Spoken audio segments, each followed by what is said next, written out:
Hello! I hope you're having a good day, and I hope that you made it through the eclipse gateway. I hope you made it through the eclipse gateway with your spirit and sanity fully intact. I felt like the eclipses, that window of time, I was talking about ascension symptoms in one of my previous videos, and at the time of doing that video, I wasn't so sure about it. I was like, I guess ascension symptoms are a thing, I don't know. But then after I did that video, I was like feeling so exhausted and like almost like a physical like heaviness. So yeah, I think I believe in ascension symptoms a little bit more this time than I did in the past. I don't think an eclipse portal has ever affected me so much, like quite so deeply on a physical level. So I hope you're doing well, because I know that took a toll on me, but I'm feeling much better after it. And I thought it might be fun to do a little reading now that the eclipse portal has closed. I thought it might be fun to do a reading for you guys, kind of on where we're at. Like, what is showing up for us right now in support? What are we letting go of, and what are we stepping into now with the help of the eclipses? So yeah, I thought it might be fun to do a video about that, to do a reading for you. And it started sort of as a tarot reading, but then turned into more of an Akashic reading, so I will not call this a tarot reading at all. I don't really know much about tarot anyway, so yeah, this is an Akashic reading, and I basically just asked 4 questions and got 4 answers, and I'm going to share those with you.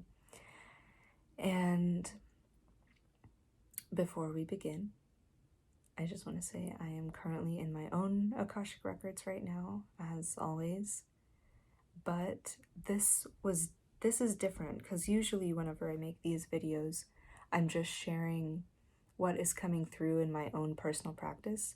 This is the first time that I intentionally did a reading for those who will see this message. And I know that sounds like weird and like, okay, who's it for? But if you're watching this, then it's for you. It applies to you. I hesitate to say like a reading for the collective, because not everyone is going to see this, so it's not necessarily for everyone, but it is for those who find their way to this video and for whom this video finds their way to. So basically, if you're watching this, it applies to you. And if you feel inspired to share it with other people, that like you're still welcome to share it if you want to. It's not like it's only for certain people. Like it is and it isn't, but I just don't want to claim that this applies to the 8 billion people who live on this planet. That's all I'm saying. But it does apply to you, dear friend. So, and yes, so I'm in my own records. This came down as a message for my community. But at the same time, I always want to encourage you to think critically and to be your own gatekeeper of information. I don't want you to just accept this blindly as the truth. I want you to think about it and feel it. And if it feels like it resonates, then take it in. If it doesn't resonate with you, throw it away. So yeah, in no way am I saying that this is even the truth, because there's no way of knowing if it's the truth or not. I can't say whether this is true for you. Only you can say that. And so that's what I'm asking you to do. That's what I'm inviting you to do, and really encouraging you strongly to do, is to just think about what you're hearing, to feel what you're hearing, and see how it lands with you, and see if it resonates, and then go from there. Wonderful. Okay, so let's get started. I'm so excited. So the first question I asked was, what is showing up as our deepest root and strongest anchor of support at this time? And when I ask that, I'm saying, what part of ourselves, what part of our spirit, what part of our own being is showing up to support us? Because we're multifaceted and we have many aspects to ourselves. So this question is just asking, what part of ourselves is showing up as a deep root and a strong anchor to support us at this time? And the answer I got for that was, and again, this is all, I wrote this down, and so it'll be a mix of reading what I got as messages from the masters, teachers, and loved ones, and just explaining it as I go. Okay, so yeah, the answer I got was this. Your fire is here to support you. Your fire, brilliant and bursting with passion for life, wants to guide you into your new season. We are in the middle of a transition in between seasons. Let your excitement be your guide as things shift. Follow what feels exciting to you right now, and that is almost always going to point you to your aligned action. Your excitement is the needle of the compass of alignment. So let me explain that, because they used a metaphor and a piece of imagery that I like to think of. So I'm going to just explain that a bit, and that's the symbolism and imagery of the compass. So this is kind of like a little side note, and I might make this a separate video too, just because I think it's a very important topic, alignment. So yeah, I guess I won't get into it too much, but just to quickly explain. Alignment. At any given moment in time, there's only one thing that is aligned for you. There's only one thing at any given moment in time that is in alignment for you. And I feel like that's kind of a bold statement, and there's a very good chance that I might change my mind about that in the future. So yeah, I guess don't hold me to it, because I definitely have the tendency to change my mind about things as I gather new information. So, but right now, this feels true to me, that at any given moment in time, there's only one thing that's really in alignment. And the reason that I think that is because we can only really do one thing at a time. So it's like we're designed, it's like alignment. We are designed to be in alignment all the time. So it's like the universe knows that as humans, we can only do one thing at a time. And so it's not going to give us more than one thing that is in alignment at a time. And I like to use the imagery of a compass. So imagine an alignment. What does that even mean? I'll probably make a second video about that, but it's just like what? So I'm going to assume that you understand what I mean when I say an alignment. But yeah, alignment with your soul. And yeah, so if you think of a compass, right? Imagine alignment being kind of like a compass. We all, like, our soul is basically always, it knows what's in alignment, but we can't always hear it. So we have like our different tools of kind of like gauging what's in alignment for us. And that might look different for different people. So yeah, if you think of a compass, it has a needle, and the needle only points in one direction at a time. And that is the same for alignment. There's only one thing, there's only one way that you can go that's in alignment. Certainly you have free will, so you can go any direction you want, but there's only ever one thing that's in alignment. So imagine this compass, instead of pointing north, it will always point to whatever is in alignment for you. it's kind of like Jack Sparrow's compass, except that was more about desire, and this is about alignment. So yeah, it just points directly, like perfectly, precisely in the direction of the one thing that's aligned. And imagine, like, you might disagree and think, like, no, I have like multiple interests. Like, I like a lot of things. I'm very passionate. I have, hobbies and a job and like all these things that I like doing that are in alignment. So you're wrong. And that's fine if you think I'm wrong. But my response to that is, when you like first get a compass out, right, it might like waver, it'll like spin around and then like figure out. And so even when it's like pointing in a direction, before it settles on a direction, it might go like this and like slowly come in to one spot. But even as it's wavering, if you freeze it, like if you were recording it and paused it at one frame, it's only like at one instant of time, it's only pointing in one direction. Over the course of time, right? So if you look at it for a few seconds, it looks like it's pointing in different directions. But if you stop and look at it at a single moment in time, it's only pointing one direction. So your alignment might change from moment to moment. It can and it will. But at any given moment in time, there's only one thing, one course of action, one state of being that's in alignment for you. And all of that is to say that what is showing up as our deepest root and strongest anchor right now is our excitement, our fire. And the masters, teachers, and loved ones are asking you to let your excitement point the way, because sometimes it's hard to tune in to our compass of alignment and figure out, like, there's so much noise, mental chatter, and external influences that make it confusing for us to gauge what is really in alignment for us at this moment in time. But they want you to let your excitement help you with that, help you discern what is in alignment. Because that's why they said your excitement is the needle of the compass of alignment. So your excitement is the one that's like pointing in the direction of the course of action.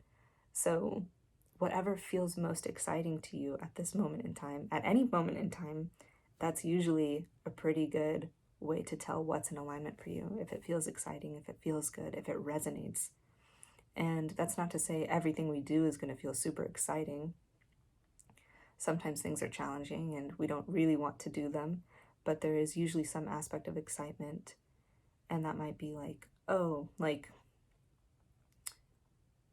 if someone was going on a diet or giving up sugar for like a certain number of days, they might not really be excited to do that because it would be challenging and maybe they really like sugar. But there is going to be some aspect of excitement to that because they'll be like, oh, I'm going to feel so good when I do this. So I'm excited to do it, even though I know, maybe half of me isn't excited to do it. Part of me, my soul, my heart is excited to do this because I know it's going to make me feel good. So yeah, just to be aware and hold space for the excitement and maybe some of the less exciting feelings, but kind of just begin to practice tuning into what feels exciting to you at this moment. And that's usually a pretty good guide to your alignment. So the second question I asked was, what are we letting go of at this time with the help of the eclipses? So again, I'm going to kind of assume that you know what eclipses do to some extent. Who really knows what they do? I don't. But like, whenever I talk about that, I'm saying like they're catalysts for fate.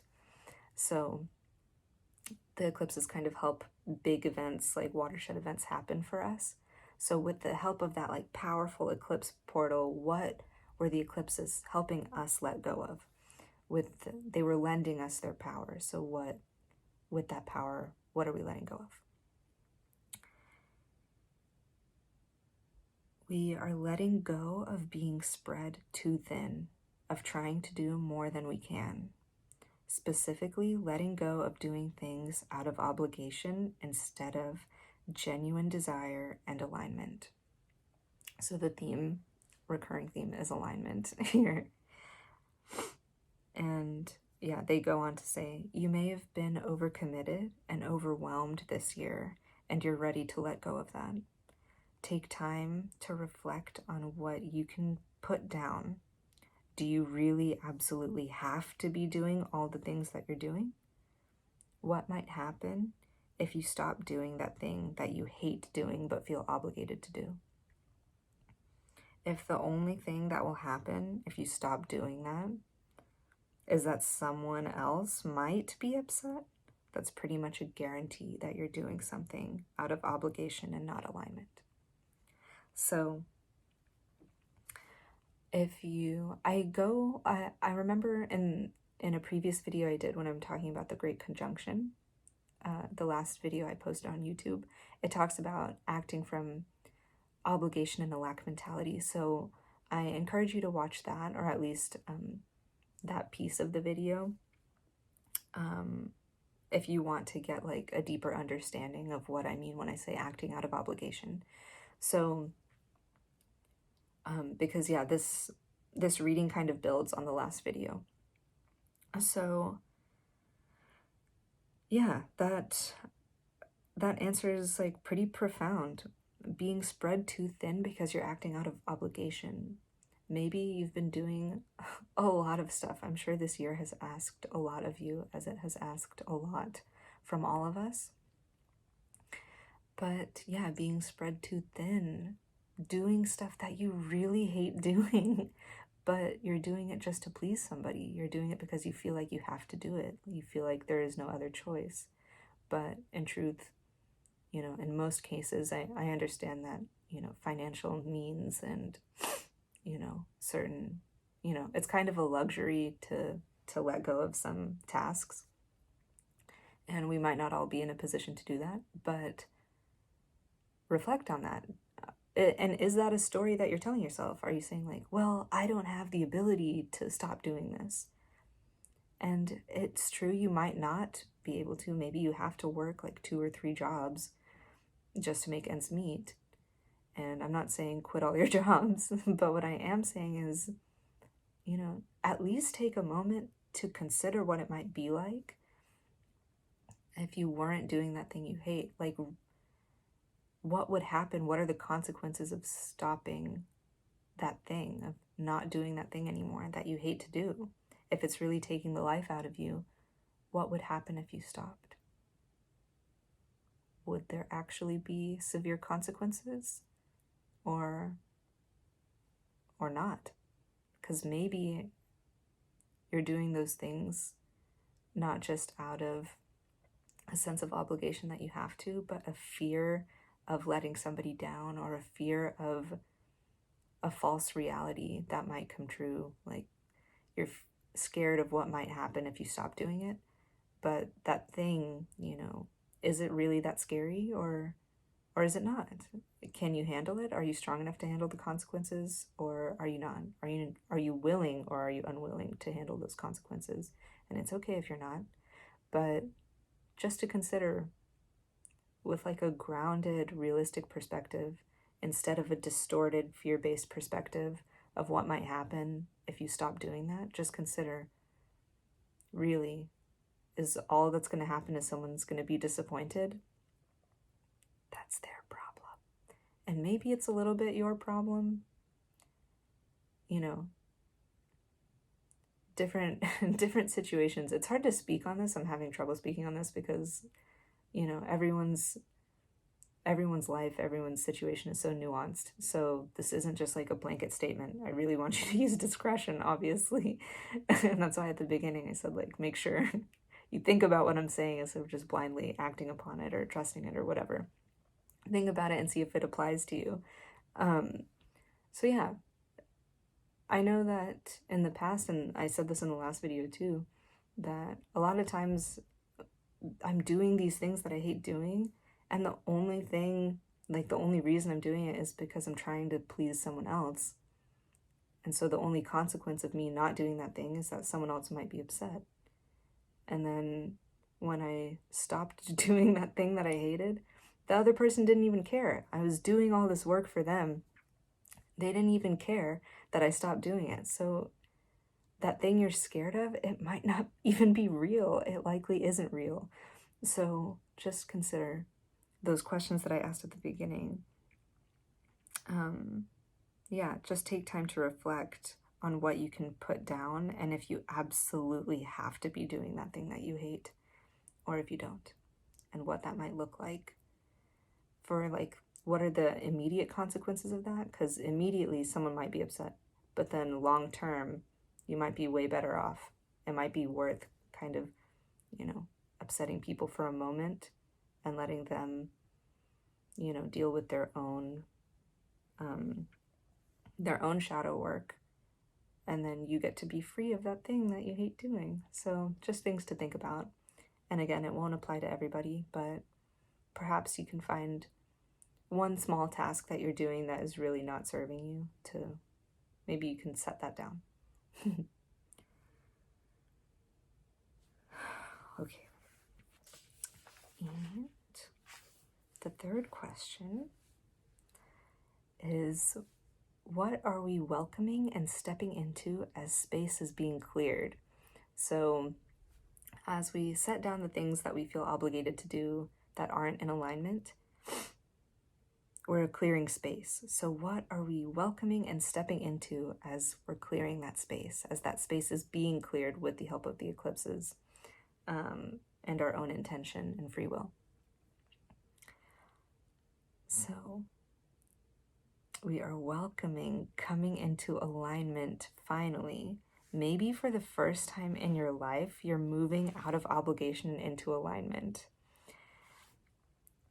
You're understanding that your greatest service to the world at any given moment in time is whatever the single aligned action is for you in this moment.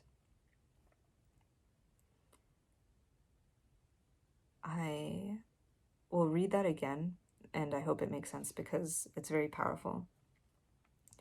So, again, we're welcoming and stepping into moving out of obligation and into alignment, understanding that your greatest service to the world at any given moment in time is whatever the single aligned action is for you in this moment. So if you're one of those people that's really concerned about your life purpose and wanting to be in service to all and really fulfilling your potential, but you don't know how to do it, the masters, teachers, and loved ones, what they're saying in this sentence is that right now, the only way basically to guarantee that you are serving in your highest potential, serving everybody, everyone, the whole collective at the same time, is to do whatever the one aligned action is right now. Because whatever is serving you deeply, whatever is in alignment for you, is in alignment for everyone else. That's like a principle, that's a tenet, an axiom of truth, that the masters, teachers, and loved ones abide by. That's not even that they abide by it, it's just like, that's just the way it is. If something, because we're all connected, so if something is in alignment for me, then it's also in alignment for you. And we might not like it, but it is serving both of us. So me doing my aligned action is the only way that I can serve you and anyone else and everyone else. And, there might be other ways that I can serve people at a given moment in time that might look to be serving them more deeply than my aligned action. But my aligned action is the deepest, fullest, most profound service that I can do for everyone, every being that exists, has ever existed, and will ever exist. I'm serving all of those people at the same time whenever I follow my aligned action. And that's what you do too when you follow your aligned action. So you being in alignment helps me. It's in alignment for me, and it helps and serves everybody on this planet at the same time.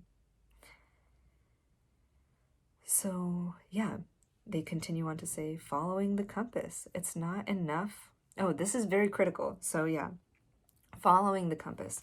It's not enough just to know what is aligned. You have to do it. You have to act upon it. And that's the big shift that we're welcoming and stepping into. That's the big shift that we're that we're making right now.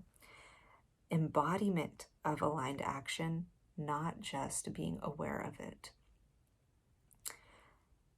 And they give an example. If you're on a ship, you can't just look at your compass and then not turn the ship in that direction, right? If you know where you need to go and you don't do anything about it, you're still going the wrong way. So this is the big shift that we're really stepping into. This is the invitation and, the call as we step into this new year, as we shift into a new season. This is kind of the big thing that we've all been we've been clearing stuff out. We have this fire and excitement as our support, as our guideline, and then we're clearing out doing stuff that we're out of obligation. We're done with that. We're not doing that anymore. And now we have to actually do it. We have to follow what's in alignment. And that's important because I think, there's two kinds of people. Just kidding. But there's some of us who don't know what their alignment is. And that's where this idea that let your excitement guide you, let your excitement point the way, that's going to help the people who don't know what their alignment is. That's going to help you find it. That's going to help you figure out what is in alignment. And it's everyone's job to kind of just be tuning in all the time and figuring out okay, what's in alignment for me right now? And to just check in with yourself about that. And then there are some people who know what their aligned action is, but they're not doing it. And maybe you're not doing it because you're doing all of this other stuff, right? You're spread too thin, doing stuff out of obligation. You don't have the time to do your aligned action because your plate is so full with all of this other stuff that is not serving you, right? So we have to let go of that so we can make space to actually fulfill our aligned action, because it is our sacred service. Like I said earlier, that is at any given moment in time, it's your life purpose, your responsibility to everybody is to do this action. And yeah, I'm getting excited just thinking about it because it's so important. We all need to be doing this because it's going to serve you, right? Whatever is in alignment for you, obviously is going to serve you very deeply. But again, it's going to serve everybody so deeply, so profoundly.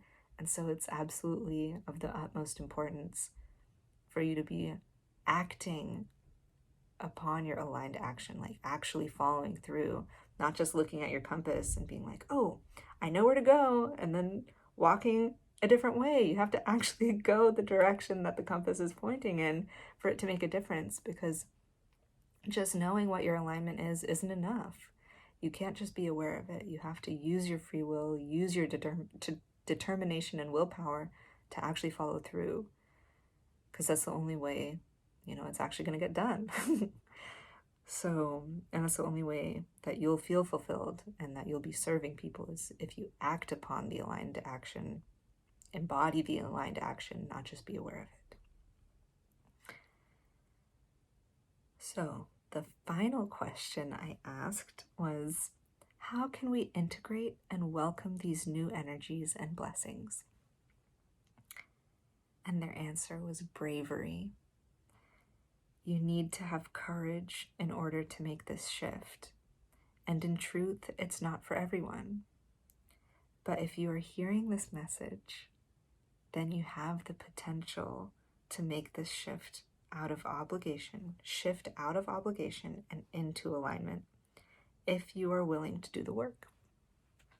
So if you're hearing this, I'm just going to repeat what they said. If you're hearing this, you have the capacity to make this shift, to move away from obligation and into alignment. But it's not a guarantee. You can absolutely do it for sure, 100%. If you're listening to this, you can do it without a doubt. But it's not a guarantee, because you have to do it. You have to do the work for it to happen. It's not enough just to hear this message. You have to act upon it. You have to follow your alignment for you to reap the rewards, to reap the fruit. So they go on to say, that this shift out of obligation and into alignment, it's not for the faint of heart, because a lot of times, most of the time, acting in alignment requires you to accept some unknowns. And that's a huge part of why we act out of obligation in the first place. You do stuff that you hate, that exhausts you and makes you feel undervalued and upset simply because it's predictable. You know what to expect, so at least it's not a gamble, right? Acting out of obligation is safe. But with aligned action, you're not necessarily walking down a fully lit path. You can see a little bit down the road, but not all the way. And when you act out of obligation, when you do this predictable stuff that you hate doing, it's like you're walking down a road that's like completely lit. You know exactly what to expect. You can see every obstacle, you can see everything down the path. It's completely clear. You know exactly what to expect, and you see the end goal. It just kind of sucks. But at least you know what to expect. You're like, yeah, I can see where I'm going. It's super safe. I'm not going to fall. It's fine. I just, I'm just going to hate this and it's going to feel horrible, but it's safe. So we do it. But yeah, acting out of alignment, you can see a little bit down the road, but not much. And it's scary and it requires faith. What you're being invited into, this path of your deepest fulfillment, deep service, joy, all of those things, all this, like this beautiful path that alignment is offering. It offers you deep fulfillment and service to others and joy. It requires courage and faith. And if you want to be doing your purpose, it will likely involve some unknowns. So the masters, teachers, and loved ones ask you, will you rise to the occasion and follow your truth, or will you not?